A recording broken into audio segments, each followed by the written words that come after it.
आज आपण बनवूया सोलकढी। फुल मम्माच्या रसोईमध्ये आपलं स्वागत आहे। चला तर मग आपण सुरुवात करूया। सोलकढीसाठी लागणारे साहित्य: अर्धी वाटी ओला नारळ, बीट, लसूण, हिरवी मिरची, अद्रक। आता मिक्सरच्या भांड्यामध्ये खोबरं, लसूण, अद्रक, मिरची, बीट आणि थोडंसं पाणी घालून वाटून घेऊ।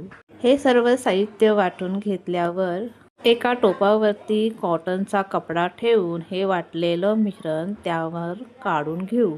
कपड्याच्या साहाय्याने ह्याचा रस काढून घेऊ। ही प्रोसेस 3 ते 4 वेळा अशाच प्रकारे करून घेऊ।